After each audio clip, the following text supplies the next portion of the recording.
Buena mano sa ating One Balita Pilipinas ngayong Martes. Inflation o bilis ng pagtaas ng presyo ng mga bilihin pumalo sa 4.1% nitong Marso. Ang dahilan, pagkain at gasolina. Presyo ng diesel pumalo na sa 150 pesos kada litro. Mga jeepney driver muling nangalampag sa pamahalaan. Pilipinas sa Israel patay sa patuloy na giyera sa gitnang silangan. At pang-scam ng taxi driver sa Cebu sa isang K-pop star umabot na sa Korean media.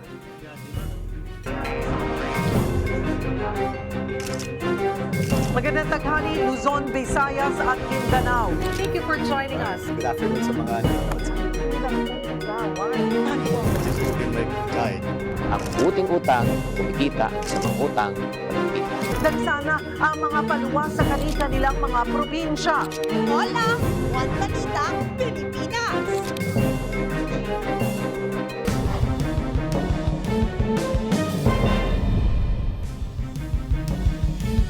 Magandang tanghali, Luzon, Visayas at Mindanao. Patuloy ang investigasyon sa nabyudahang mga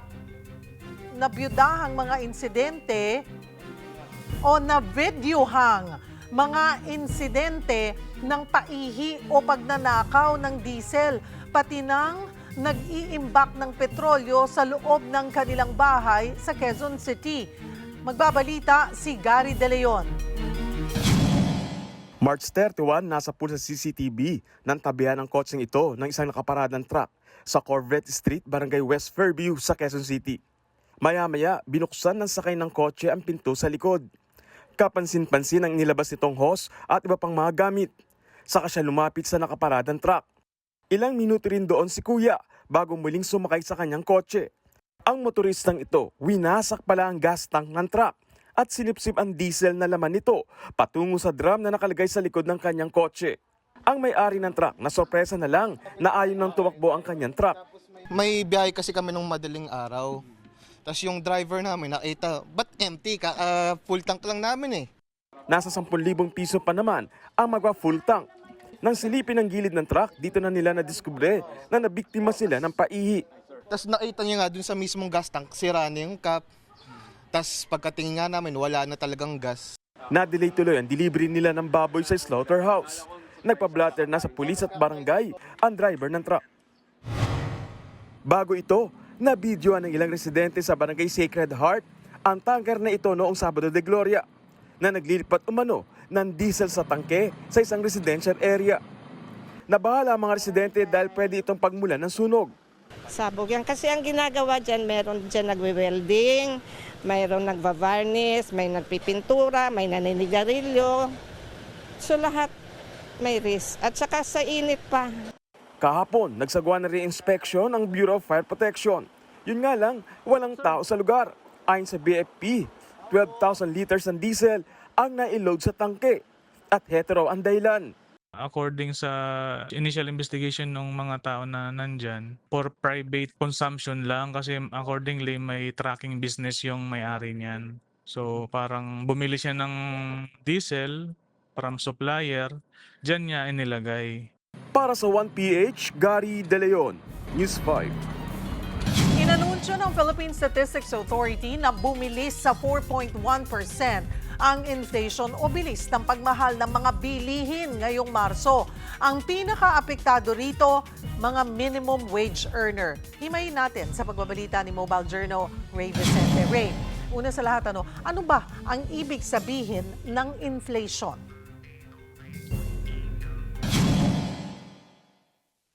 Well, para bigyan linaw sa ating mga kapatid, ang inflation kasi ibig sabihin nito ay yung pagtaas o pagmahal ng presyo ng mga bilihin o mga serbisyo sa partikular nga na panahon at sa pag-anunsyo nga ng Philippine Statistics Authority na 4.1% na inflation rate, tumataas nga yung presyo ng gasolina, transportasyon, electricity, mga housing rentals at iba pa. Dahil syempre kasi pag mataas yung inflation, bumababa naman yung purchasing power dahil yung purchasing power, ang ibig sabihin nito is yung value ng currency o yung pera. Kaya makabili ng isang tao sa mga produkto, ano? Gaano Cheryl? kalala itong 4.1% inflation na naitala nitong nakaraang buwan? Cheryl, isa nga sa mga example ng epekto talaga nito is yung pagbaba ng value ng peso to 75 centavos na lang as of March 2026. So, ibig sabihin, Cheryl, example na lamang, noong 2018, yung value ng 1,000 ay 1,000 talaga. Ngayong March 2026, nasa 750 pesos na lang yung value, no? Dahil nasa less than 25% na lang yung purchasing power natin as of March 2026. So, ang apektado talaga dito is of course yung mga minimum wage earners kung saan 695 pesos nga lang yung kinikita nila sa isang araw. So imagine na lang kung gaano kalaki epekto nila, lalo na sa 750 na nga lang yung purchasing power as of now. At isa nga o ilan nga sa mga talagang naapektuhan dito is yung main sources, yung pagtaas sa inflation sa transportasyon, kung saan 9.9% ang inflation rate. So kabilang na dito, Cheryl, is yung syempre yung mga gasolina, diesel, petrolyo, at maging yung housing, water, electricity, gas at iba pang fuels na nasa 4.5% inflation rate. At syempre ito nga ay dahil, Cheryl, sa patuloy na krisis nararanasan ng bansa dahil nga sa ongoing war sa Middle East, Cheryl. Hindi tumataas ang sweldo ng mga manggagawa, humina ang purchasing power. So ano ang magiging tugon ng pamahalaan? Well, ayon sa press conference kanina, Cheryl, ay wala pa talagang specific na gagawin o patakaran ng pamahalaan, no? Pero kung matatandaan kasi natin nung nakaraang press conference nga nung February 2026 na inflation rate, ang nasabi kasi nila magbibigay nga ng fuel subsidy, which nabigay naman sa mga nakaraang linggo. Pero isa nga sa mga nabanggit nila, patuloy na pagbigay ng mga fuel subsidy sa mga hindi natanggap. Kung maaalala natin, yung mga ilang atin sa kapatid, hindi pa rin nakakatanggap, mga wala na sa listahan. At syempre, yung mga pinaka-apektado talaga yung mga farmers, pati mga mangingisda na hanggang ngayon hindi pa rin sila nakakatanggap. Isa nga rin sa nabanggit nila, patuloy daw talaga na pag-implementa ng work from home setup para nga syempre makatulong sa pagbaba ng electricity, Cheryl. Maraming salamat, Mobile Journal, Ray Vicente. Kaugnay niyan, tumaas muli ang presyo ng petrolyo ngayong araw. Kanina, nagsagawa muli ng kilos protesta ang isang transport group. Para sa update, magbabalita si Mobile Journal Francis Rivera. Francis, magkano na ang diesel?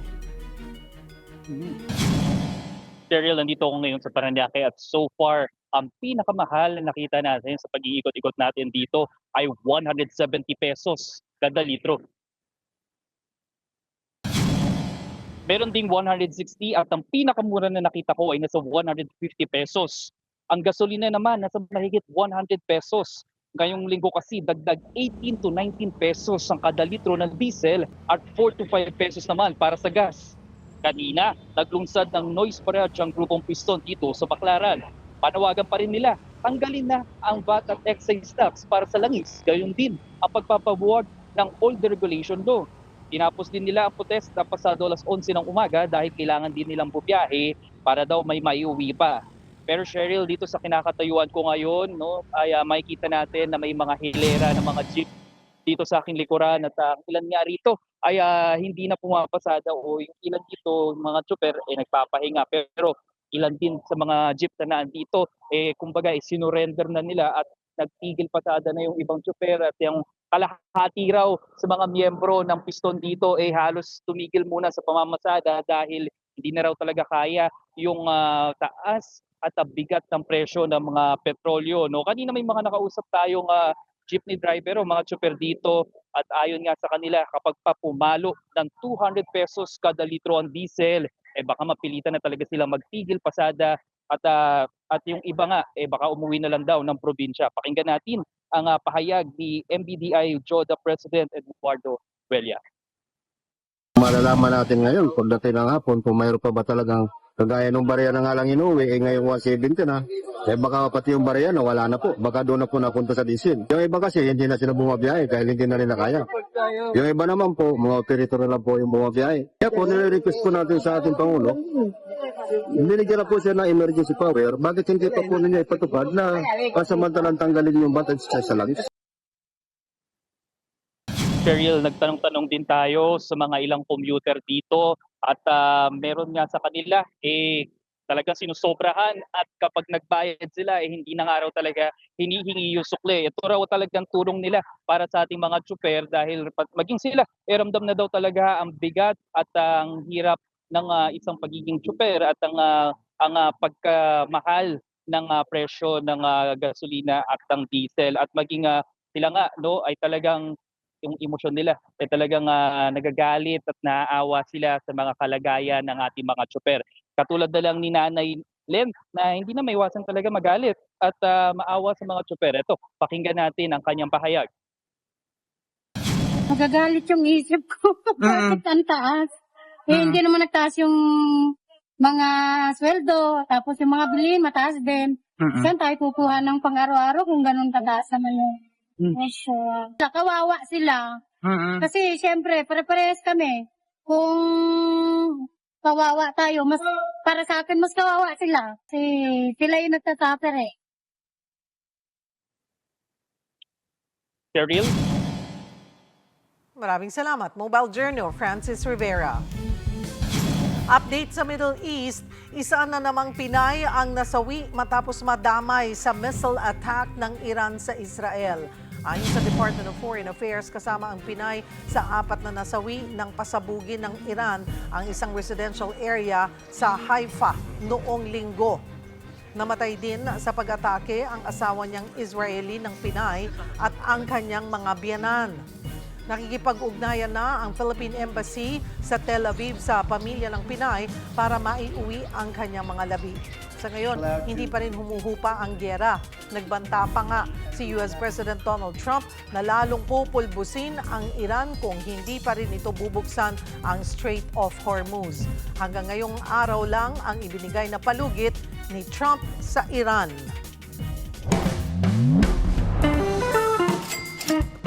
Sir Chinky, paano ko malalaman kung dapat ko ng irregular o i-promote ang isang empleyado based ba sa sipag, galing o sa attitude?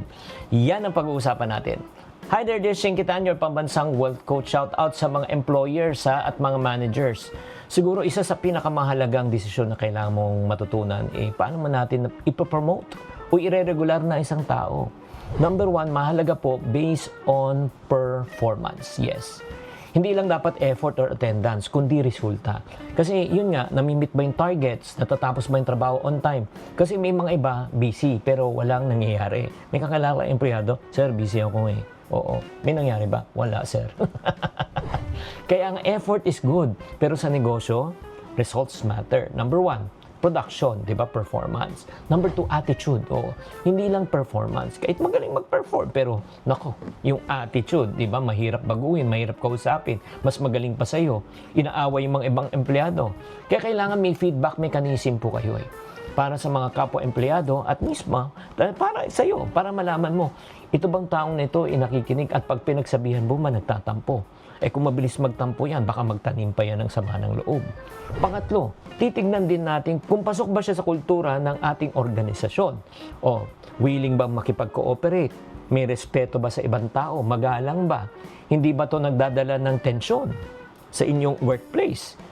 Kung pasok siya sa kultura, pwede. Pero pag nakakasira, ay nako, siya po ang tinatawag may problema. Baka pag-isipan mo mabuti.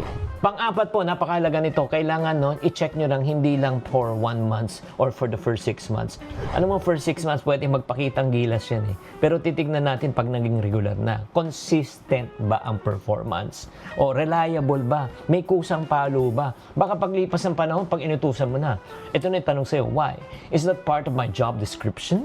And last but not the least, ang pinakamaganda para malaman mo talaga na pwede mo siyang i-promote or irregular, kung may malasakit. Yes. Malasakit para sa kumpanya, malasakit para sa ibang tao, malasakit para sa customer.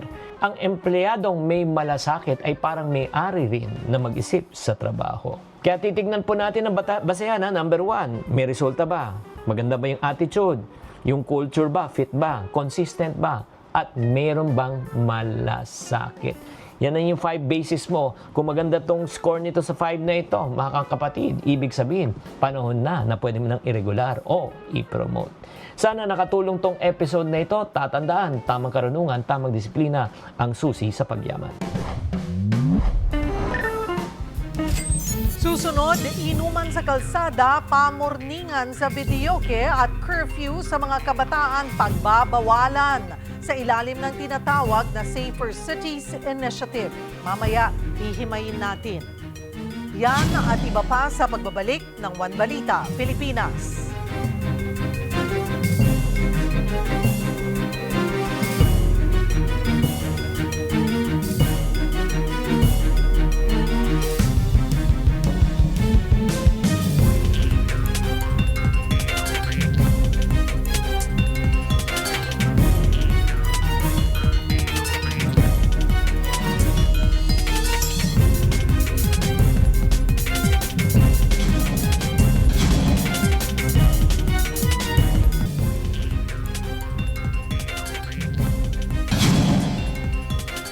Nagdala ang Quezon City ng unang pasyenteng nasawi sa Tigdas ngayong taon. Ayon sa QC Epidemiology and Surveillance Division, pumanaw noong March 25 ang 4 na buwang sanggol mula Barangay Loyola Heights matapos tamaan ng Tigdas. Agad naman daw nadala sa ospital ang sanggol, pero mabilis na lumala ang kondisyon nito. Sa medical report, nagdulot ang Tigdas ng disseminated intravascular coagulation o pamumuo ng dugo na naging sanhi naman ng sepsis o impeksyon na tuluyang ikinamatay ng sanggol. Bukod sa Tigdas, nakitaan pa ng pneumonia ang pasyente. Bagamat may bakuna kontra Tigdas para sa mga baby, karaniwan ibinibigay lamang ito sa mga 9 na buwan pataas. Kapag mas bata, pwedeng bigyan ng tinatawag na zero dose. Pero hanggang 6 months lang ang pinakabatang pwedeng turukan nito. Hindi pa kasi kaya ng immune system ng mga mas bata sa 6 months ang rumisponde ng maayos sa bakuna. Base rin sa pag-aaral, mayroon pa silang natural na proteksyon o antibodies mula sa kanilang ina. Para maprotektahan ang mga mas bata pang sanggol, dapat siguraduhing bakunado ang mga kasama sa bahay. Iiwas ang sanggol sa matataong lugar at palakasin ang kanilang resistensya sa pamamagitan ng breastfeeding.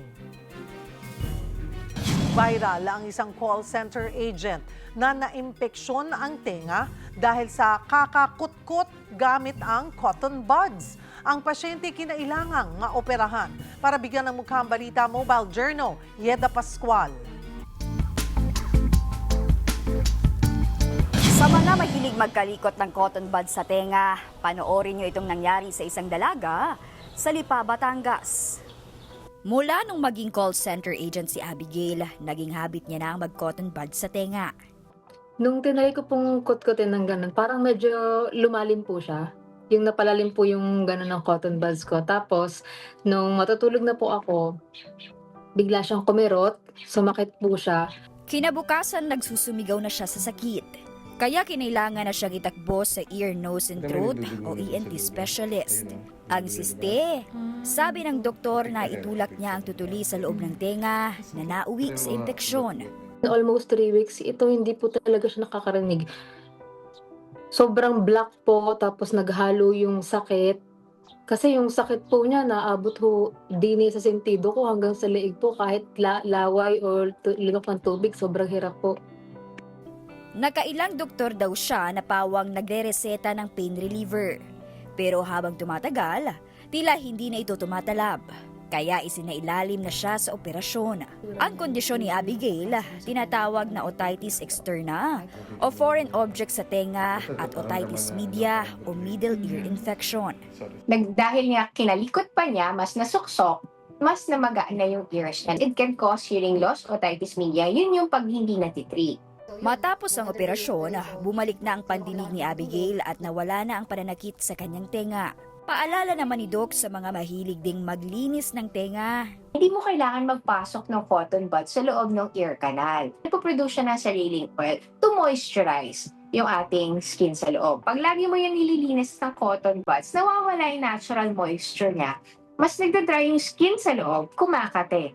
The more na kinakalikot mo yan, the more kakati siya. Hanggang masugatan, doon na nagkakaroon ng infection. Mga kapatid, ako po si Mobile Journal Yeda Pascual. Hatid ang muka ng balita. Kinahihigpit Hinihigitan ng Department of Energy ang pagbebenta ng gasolina para iwas hoarding. Paalala ng DOE, hindi pwedeng tumanggi sa pagbebenta ang mga gas station ng walang sapat na dahilan. Bagamat sapat ang supply ng langis sa bansa, pwede pa rin daw limitahan ng kada gas station ang dami ng gasolina na pwede nilang ibenta. Pinahihigpitan din ang pagbebenta ng gasolina gamit ang containers o drum na para lang dapat sa mga mangingisda, magsasaka, utilities at ospital. Dahil sa pagtaas ng singil sa gas at kuryente, marami tuloy ang naiengganyong magpakabayit ng solar panels. Sa Maynila, dumami ang mga customer sa mga tindahan ng portable solar units. Naglalaro ang presyo nito sa 3 hanggang 200,000 piso. Samantala, dinagdagan ulit ng Manila LGU ang bayad sa mga tsuper na kinontrata sa kanilang libreng sakay program. Mula sa dating 3,500 pesos, ginawa na itong 4,000 pesos kada araw. Tugon daw ito sa muling pagtaas ng presyo ng krudo ngayong linggo. Susunod, inuman sa kalsada at pamorningan sa Videoke pagbabawalan sa ilalim ng Safer Cities Initiative. Yan at iba pa sa pagbabalik ng One Balita, Pilipinas.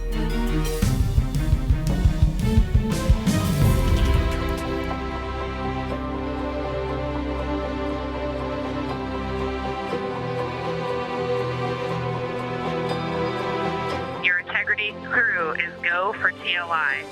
With this bird to the moon, we do not leave Earth, we choose it. Humanity has once again shown what we are capable of, and it's your hopes for the future that carry us now on this journey around the moon.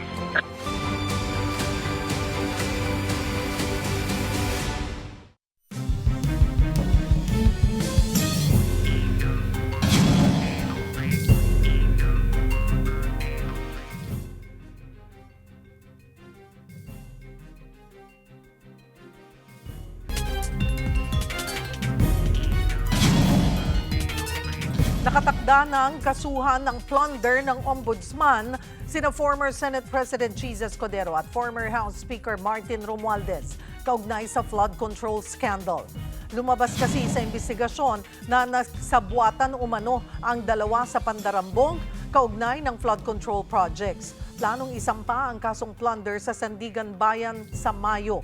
Bukod sa pagkakadawit sa flood control scam, posible rin daw na nilabag ni Escudero at Romualdez ang batas sa pagbuo ng 2024 at 2025 national budget. Dati nang itinanggi ng 2 ang mga aligasyon pero handa raw makipagtulungan si Romualdez sa kaso. Ayon naman kay Ombudsman Remulla, marami pang miyembro ng Kongreso ang posibleng kasuhan. Binalaan niya tuloy si House Secretary General Cheloy Garafil na sundin ang sabina ng Ombudsman at bigyan na sila ng kopya ng salin ng mga empleyado at kongresista sa Kamara. Tila dinededma raw kasi ni Garafil ang Ombudsman. Pero nangako naman ito na susunod sila sa sabina. Sa iba pang balita, nasira ang ilang gusali sa Cebu dahil sa magnitude 5.4 na lindol na tumama sa Bogo City kahapon. Hindi maiwasan ng ilang residente roon na makaramdam muli ng takot dahil sa trauma na dulot ng lindol sa probinsya noong nakaraang taon. Magbabalita si John Aroa ng News 5 Visayas. Nakatayo sa labas ng kanilang bahay sa Bogo City, Cebu ang isang bata nang bigla nilang yumanig ng malakas na lindol. Sinubukan pa ng bata na mag-duck cover and hold pero natumba pa rin ito dahil sa lakas ng pagyanig. Agad namang nagsilabasan ang kanyang pamilya, pati ang kanilang alagang pusa na patakbo sa takot. Sa video namang ito, nadulas pa ang isang lalaki habang kumaripas ng takbo. Agad naman siyang nakabangon at dali-daling lumabas ng gusali. Sa isang tindahan ng cellphone accessories, nahulog ang ilang paninda. Ang mga estudyante namang ito sa Bogo City, napatakbo palabas ng classroom. Rinig ang iyak at sigaw ng mga bata habang tumatakbo palabas. Nagkalat at nabasag ang ilang paninda at salamin sa mga tindahang ito. Ang bangko namang ito, bumagsak ang bahagi ng kisame at ilang kagamitan. Agad namang pinalabas ang mga pasyenteng ito sa Cebu Provincial Hospital dahil sa pagyanig. Sa bayan ng Balamban, nagsilabasan ng mga empleyado ng munisipyo. Ang ilang call center agent sa IT Park Cebu City nasugatan matapos tamaan ng mga bubog na nabasag na salamin. Ayon sa FIVOX, umabot sa magnitude 5.4 ang lindol at naitala ang epicenter sa Bugo City. Ang ilang residente, matinding trauma ang naranasan. Yung trauma ko talaga bumalik. Parang, yun nga, nagpa-flashback yung mga nangyari last year. So parang, kahit pagtulog siguro ngayon, hindi ko alam kung baka matutulog ba kami or mag-aabang. Sa inisyal na ulat, 6 ang sugatan. Patuloy pa rin ang assessment ng mga otoridad sa lawak ng pinsala. Tiniyak naman ng Kapitolyo pagpapadala ng mga engineer para mag-inspeksyon sa mga apektadong lugar. Nagbabalita mula sa frontline, Janarua, News 5, Visayas! Magpapatupad ng Safer Cities Initiative ang DILG at PNP sa lalong madaling panahon. Ibig sabihin, bawal na ang inuman session sa kalye. Pati pamorningan sa videoke, ipagbabawal na rin. Pero hati ang reaksyon ng publiko. Magbabalita, Simon Gualvez. Tanghaling tapat nang maabutan naming nag-iinuman sa may bangketa ang ilang lalaking ito sa Binondo, Maynila. Pero may disclaimer kaagad sila. Hindi naman doon ito araw-araw. Wala lang, sundo, ang over. Hindi mo pa pwede magpakasagad, may trabaho pa. Pero oras sa mapatupad ang Safer Cities Initiative, hindi na raw ito uubra sa DILG at Philippine National Police. Diretso kulungan na ang lahat ng maglalatag ng mga mesa at upuan sa kalsada para lang mag-inuman. Doon na nagagaling, number 1 ang away, number 2 ang sexual harassment. Bawal na. Kaya sabihan ko ang lahat, pasensyahan tayo. Pag kayo mag-inuman sa kalye, uhulihin namin kayo. Hihigpitan din ng DILG ang iba pang ordinansa gaya ng pagbabawal maglakad sa labas ng walang pang-itaas sa damit, pagpapatupad ng curfew sa mga kabataan mula alas 10 ng gabi at pagbividyoke ng lampas 10 p.m. Yung mga rugby boys dyan, yung mga geng-geng dyan, yung mga sakali dyan, magtago na kayo, umuwi na kayo pag 10 o'clock. Uhulihin namin kayo. Iba-iba agad ang reaksyon ng ating mga kapatid. Okay lang din naman yung panukala, kaso sobrang init ngayon sir, di may iwasan ng tao magubad. Unang-una po sa lahat, may mga anak po ako maliliit. Kasi po nung itong may mga pasok po yung mga bata, di sila makatulong na maayos pag may video. Kaya lalo po kapitbahay po namin yung mga taga-anuan. Pero git ng DILG at PNP, ang tila gera na ito kontra kriminalidad, hindi naman nangangahulugang tumataas ang krimen sa bansa. Sa katunayan, bumaba pa nga raw ng 60% ang focused crime sa Pilipinas kung ikukumpara mula noong 2016. The difference now is that kailangan maramdaman ng mga tao na ginagawa namin to. Kasi hindi nila nararamdaman masyado yung presence. But the policemen are doing their job. The record shows bumaba talaga ang the occurrence of the focused crime. And this is attributed not only to the police but also to the different law enforcement agencies, lalong-lalo na ang ating stakeholders, the local government units. Pero duda dyan ang ilang kababayan natin. Pabata ng pabata yung mga nasasangkot sa krimen. Mga riot sa gabi, yung mga nagsasolvin, karamihan. Dahil dito, bukod sa paghihigpit sa mga ordinansang ipakikiusap sa mga LGU na ipatupad, nakatakda ring magdagdag ng police visibility sa mga eskwelahan, transportation hubs, gimikan at iba pang lugar na mas maraming tao. Paglilinaw ng DILG, gagawin din sa buong bansa itong Safer Cities Initiative. Nagkataon lamang na sinimulan nito sa Metro Manila, lalo't lumalabas na 70% ng mga krimen ay pawang naitatala sa mga urban areas o mga lungsod. Target ng DILG na isunod ng Metro Cebu, Baguio, Bacolod at Davao City. Paalala nila sa publiko, itawag lang daw sa 911 hotline ang anumang paglabag sa nabanggit na mga ordinansa. Mga kapatid, ako si Mon Gualvez para sa 1PH. Nananawagan ng tulong ang isang padre de pamilya sa Catanduanes. Na-diagnose kasi siya na may pambihirang sakit sa dugo. Hindi na rin kaya ng kanyang pamilya na tustusan ang gamutan. Para bigyan ng mukhang balita, Mobile Journal, Yeda Pascual. Hirap magpagamot ang isang padre de pamilya sa Pandan, Catanduanes na tinamaan ng pambihirang sakit sa dugo. Madalas manakit ang tiyan, nahihilo, nagsusuka at namumutla. Heto ang madalas na daing noon ni Julius Cristobal. Pabalik-balik siya sa ospital pero kahit anong gamot ang ireseta, hindi siya gumagaling. Nakapagsabi sa amin na idali na namin sa hematology kasi hindi naman daw siguro talaga sakit sa tiyan yung sakit ng asawa ko. Pumunta po kami dito sa Legazpi para po magpatingin sa hematology. Kung po na-detect na ano na po yung problema niya sa dugo. Kailangan na namin bumalik ng Manila para po magpa-bone marrow biopsy. Sa bone marrow biopsy nalaman na may myelodysplastic syndrome o MDS si Julius. Sakit ito sa bone marrow kung saan depektibo ang pag-produce ng blood cells, kaya kulang din ang kanyang dugo. Paliwanag sa kanila ito ay posibleng nakuha sa madalas na exposure sa kemikal. Posibleng nasa lahi rin daw ito. Ayon naman sa kanyang misis, madalas ngang expose sa kemikal ang mister dahil taga-kumpuni ito ng motorsiklo at nagtatrabaho sa palayan. Dagdag pa na may kaanak din itong pumanaw dahil sa problema sa dugo. Lagi po niyang iniindang sakit, ma'am, yung sakit ng ulo po. Tapos yung parang sobrang hina po niya, masakit yung tiyan po niya, masakit po talaga siguro yung tiyan niya. Nagiging na po siya, parang bloated po siya palagi. Kailangan na daw po niyang masimulan yung gamutan. Umabot ng 40.7 yung niya, yung lagnat. Na hindi na po ako nagkikilala po last week kasi hindi po siya kalunok ng pagkain. Nakatanggap na sila ng 10,000 mula sa DSWD at 5,000 mula sa Mayor's Office. Pero kulang na kulang ito. Isang vial pa lang kasi ng gamot, 16,000 pesos na. Sa isang buwan, 80,000 ang aabutin, labas pa ang iba niyang gamot.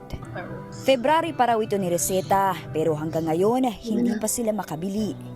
Tinanong ko kasi si Doktora, Dok, ilan po ba yung gamot na kailangan ng asawa ko para gumaling? Sabi, wala. Maawa po kayo sa amin.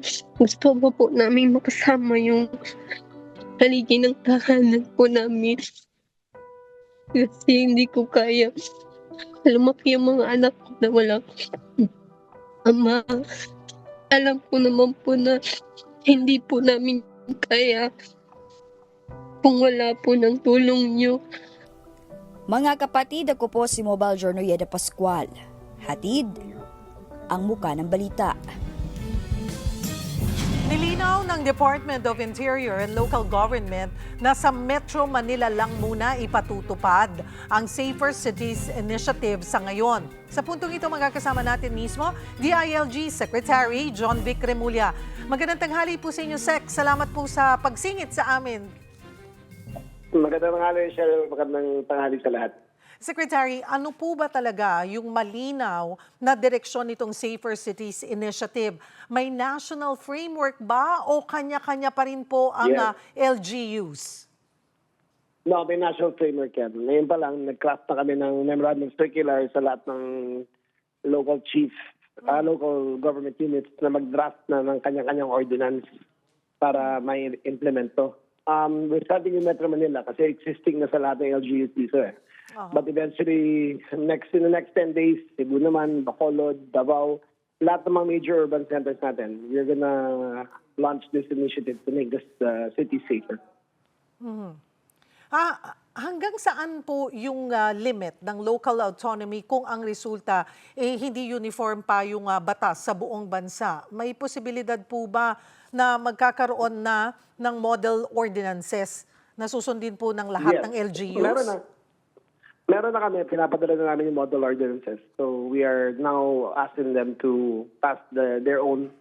Pero 90% of our cities have their own ordinances already. Pero siyempre, ang last dito yung mga municipalities. They have to draft na rin. So it's a lot of work, pero inumpisa na natin and leaping good results. So by pretty soon, buong bansa na ang gagawin namin. Bakit po kailangan ng national approach sa kabila ng sinasabi nyo naman na bumaba po yung kaso ng krimen?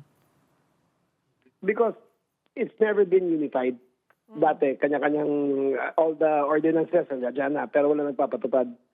Everybody has now to be conscious na may ganyan talagang batas sa Pilipinas na kailangan lahat sumunod. Hindi kasi pwedeng anarchy na kanya-kanyang batas to di ba? Wala nang sumusunod. Kailangan matuto silang sumunod ng batas. Mula sa maliliit na bagay hanggang malalaki, the law should be followed. Alam niyo po, Kasi Sec, simple lang naman yung pinapagawa namin. Bawal mag-inuman sa kalye. Di ba? Basic lang yan di ba? Opo. Bawal naman talaga dapat yan. So now everybody has to be conscious. Bawal yung nag-loiter ng mga bata after a certain time. Bawal yung mag-videoke sa past 10 p.m. Those are simple matters, but it matters a lot to the communities. pero puntahan ko po din yung mga krimen, may mga residente na nagsasabing tila lumala daw. Sabi ho kasi bumaba, pero nasabi ng ilang residente na tila tumaas pa rin yung krimen, kabilang na yung nakawan, lalo na sa nakawan, lalo na raw ho ngayong nagmamahal ang langis at mga bilihin. Ano ang tugon ho nyo rito? Safer Cities Initiative. Kaya nga ganyan ginagawa namin Bawasan namin tambay sa kalye. Binabawasan na bawal magbunete na umiikot sa city. Bawal pumasok sa tindahan na naka-motorcycle helmet. It goes a long way to make things safer. Plus, yung cops on the beat, nasa kalye na talaga ang police natin, making sure na lahat sumusunod sa mga ordinance. Pero, Cheryl, just to make it clear, we have the lowest crime rate since 2014. Na focus crimes almost 20,000 a year. We're now down to 6,000 a year. Pero, ang news kasi, the nature of the beast is ang unang tatlong storya nyo is always about crime. So, it's not, we don't fault the media, but we have to work with them. We are doing our part, and I hope people will realize na we're making the city safer. Linawin lamang po natin, Sec, yung eksaktong saklaw ng pagbabawal ng pag-inom sa kalsada. Pati ba sa harap ng bahay at loob ng iskinita, bawal po ito? Bawal po yan. Basta public space, bawal po mag-inuman. Kung sa loob ng bahay, wala po kaming pakialam dyan. Pero sa labas ng bahay, bawal po, kalye. Opo. Kahit sa tindahan, bawal na po. Bawal mag-inuman sa harap ng sari-sari store. Bawal na rin po yan. Basta yung mga ganyan, hindi na po pwede. Bawal na yung tambay, tas doon umiinom. Paano? Bawal na po. Opo. Sec, paano kung pribadong lugar pero bukas sa kalsada? Sako po ba ito? Oo, kahit mga subdivision, bawal rin yan. Kasi considered public space yan Di ba? Hindi naman kayo may-ari. The subdivision owns it. Pero kung mga resort, pwede yan. Di ba? Mga hotel, walang problema yan. Pero yung public space, bawal na talaga. Unless may special permit kayo, katulad ng fiesta, doon magkakaroon ng mga permits yan. Ito naman paglalakad ng topless sa kalsada. Gawain na po nating mga Pinoy.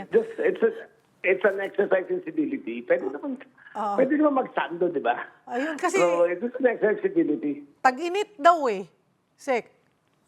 Kahit tag-init yan, kung makasando ka, hindi naman nakakainit ang katawan ng not even by 1.5 degrees iinit ang katawan na nakasando ka. Ano ko ba lang? We're just trying to ang aim namin talaga is to make the city more livable, more bearable, and safer. Ayun talaga yan. So yung maliliit na bagay hanggang malaki, like pretty soon, yung open muffler ng mga motorsiklo, babawal na rin namin para yung noise pollution bumaba. Yung siyempre, karaoke, bawal na. Maraming mga initiatives dyan na ginagawa namin para maging mas livable ang city. Mahilig tayong magkantahang mga Pinoy, yung videoke ban. Strictly 10 p.m. Pwede cut-off naman po ba kahit weekends? Pwede naman 10. Oo, dapat 10 p.m. cut-off na. Magpatulog naman sila, di ba? Pag weekend daw. Pwede naman.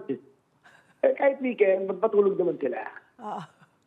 Ganyan talaga yan. May limits tayo, siyempre, di ba? Pag-upisa kayo mas maaga kung gusto nila. Gusto nila, 2 o'clock, mag-gano'n na sila, magkantahan na sila. Pero alas 10, magpatulog naman sila.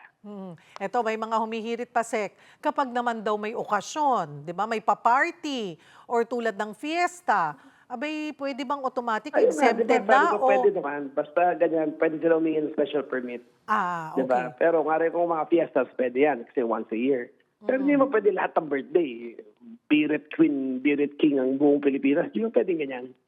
We have to put limits. And that's what we try to do.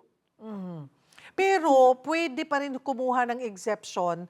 Bibigyan nyo po ng power ang barangay to give exceptions? Yes. Yes, you will give them the leeway na bigyan ng exception. But they have to police it. Diba? Ganun na wala mangyayari. Kaya kung hari fiestas, pwede yan. So, kung hari lamay sa patay, pwede maglagay ng table doon, pero bawal ang inuman. Bawal ang sakla. Diba? Yung mga ganyan, pinapayagan pa rin yan. Pero when it comes to public order, kailangan sumunod lahat sa patakaran.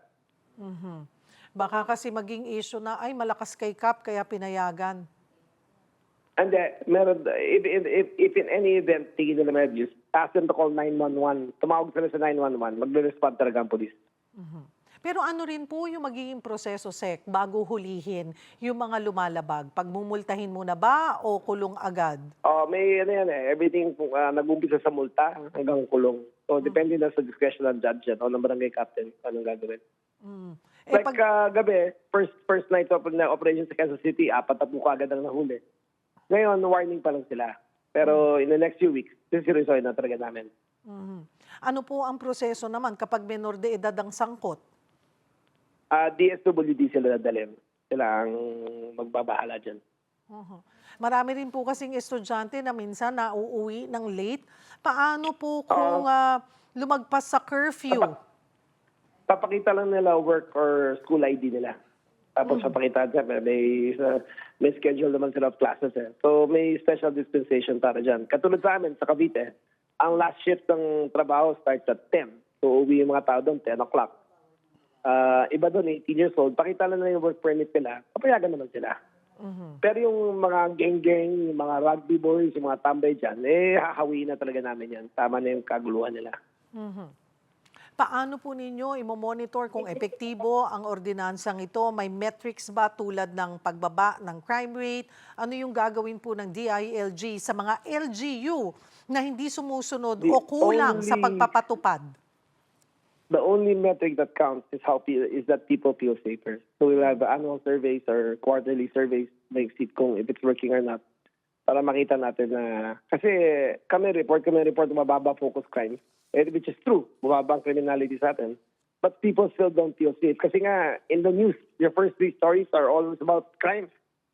So people think it's getting bad, but it's actually getting better. So our job is to make them feel good. Hindi namin naawayin ng media. Ang strategy namin, we'll do a better job so people appreciate it.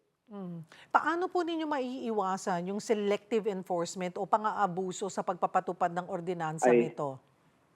Wala naman EJK dito. The most you'll do is dadalhin na lang sa presinto diba? Saka naka-body cam naman yung mga police. I asked the citizens in vigilance, kung nakita lang bulsado, kunin nila sa cellphone nila, tapos i-report kagad sa amin. And we will dispense the proper justice para kung abstado yung mga pulis natin o barangay. May mga reklamo na ang ilang ordinansa po ay nakakaapekto sa kabuhayan, gaya ng vendors. Paano po ninyo babalansehin ang safety at livelihood, Sec? Safety first. Then, alam mo, with increased safety, livelihood gets better. So, it follows. Kung di naman pwedeng, if people feel safer, people go out. People will enjoy themselves more.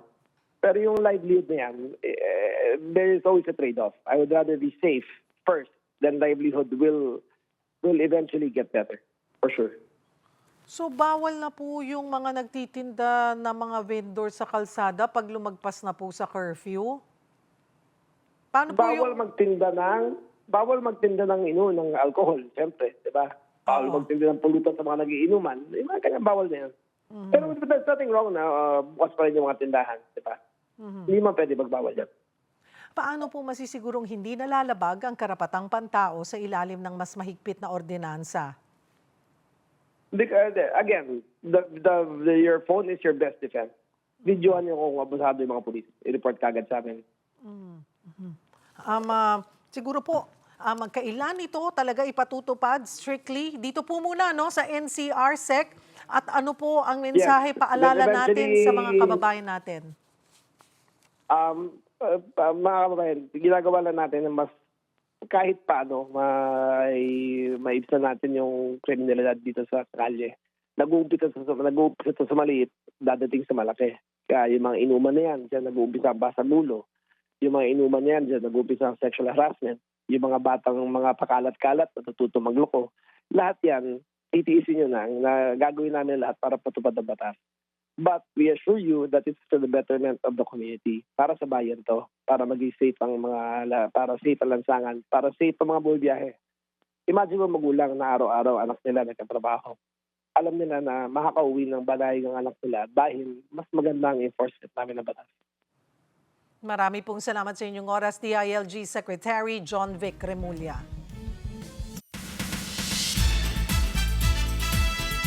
Hola mga kapatid, magbabalik sa Pilipinas ang F4 habang ang Foreignoy dabarkad sa si Yeonyul Kim, love na love daw ang pagpapalabas ng studio para sa sugod bahay ng Eat Bulaga. Yan ang iba pa sa report na ito. Lakas maka-royalty! Yan ang pormahan kagabi ng ilang stars and content creators sa advanced screening celebration ng isa sa biggest K-dramas ng taon, ang Perfect Crown ni K-superstars Byun Woo Seok at IU. Spotted nga si dabarkad's Foreignoy Yeonyul Kim, fresh from his Holy Week acting stint. First acting project pa lang, pero si Bossing Vic Soto na agad ang kasama. I'm very excited as well. I was watching me, even though I was in vacation. I watched me in the acting on the TV screen. I had shoot with Bossing and Kuelse and Kuya Ryan. So they're all great actors. Yeah, that's why I was also trying my best to show my best. Bukod dito, lumabas na rin ang single ni Kim at SQ Eunice na Baka Sakali. Kapansin-pansin naman din ang tan glow ni Opa Kim na sinabak na rin kasama si Jose at Wally sa sugod bahay ng Eat Bulaga. Going out from the studio, I'm meeting more people and more people from barangay, and they're very warmly welcome me. So I really also love to be in Sugod Bahay. Isa pang spotted sa Perfect Crown premiere, ang aabangang si Professor Jim Moraita ng Project Low-Key, aka si Eric Ejercito. Excited na raw siya dahil mapapanood na ang Project Low-Key this coming May sa TV5. Puring-puri niya rin ang kanyang students sa show na sina Dylan Minor and Jada. Absolute professionals. Like, these young cats are so good at what they do. No wonder, you know, they're there. And yeah, it's such a fun experience. Sobrang kalug namin. Bukod sa kanila, present din kagabi sina Kauri Oinuma at ang butya ng Section E at Bagets the musical star Ethan David. Abangan naman ang exclusive interview ng News 5 sa mga bida ng Perfect Crown na sina IU at Byun Woo Seok. Mapapanood na ang Perfect Crown sa April 10 sa Disney+. Kasado ng pagbabalik sa Pilipinas ng F4, mapapanood sila Jerian, Vic Cho at Vanessa Wu sa F Forever First World Tour. Matatanda ang sumikat sila sa drama series ng Meteor Garden. Makakasama rin nila sa concert ang Taiwanese singer-songwriter na si Ashin ng rock band na Mayday. Umabot na hanggang sa Korean media ang balita ng pagkakaskam sa K-pop star na si Choi Soobin ng grupong TXT habang nagbabakasyon sa Cebu. Base sa vlog ni Soobin, nasa 300 pesos lang ang pamasahe sa taxi base sa app. Pero siningil daw sila noong una ng 500 pesos hanggat umabot na ng 1,000 piso. Inutos na ng LTFRB na ipa-impound ang taxi at sampahan ng kaukulang kaso ang driver na sangkot sa overcharging. Mga kapatid, spotted si dabarkad's Maine Mendoza sa California sa Amerika. Sa ilang kumakalat na video, nakita nga ang TV host sa Santa Monica Beach. Kasama niya ang beauty queen na si MJ Lastimosa. Pero hindi nakita doon ang asawa ni Maine na si Congressman Arjo Atayde. May umiintriga na naman tuloy kung nagkakalabuan nga ba sila. Kamakailan nag-post pa ang mommy ni Arjo na si Sylvia Sanchez ng pictures na kasama ang mag-asawa. Una na nilang pinaliwanag na masama ang pakiramdam ni Maine kaya hindi naman siya nakasama sa mga nagdaang family gatherings. Anyway, yan muna ang latest sa showbiz. Balik sa'yo, Cheryl. Thank you, MJ. At yan po ang mga bumabanderang balita at public service sa inyong tunay na kasalo sa tanghali hanggang bukas. Dito sa Balita magpapabusog sa inyong kaalaman. Ako po si Cheryl Cosip. Kami ang inyong kapatid sa public service. 1PH, teleserbisyo para sa Pilipino.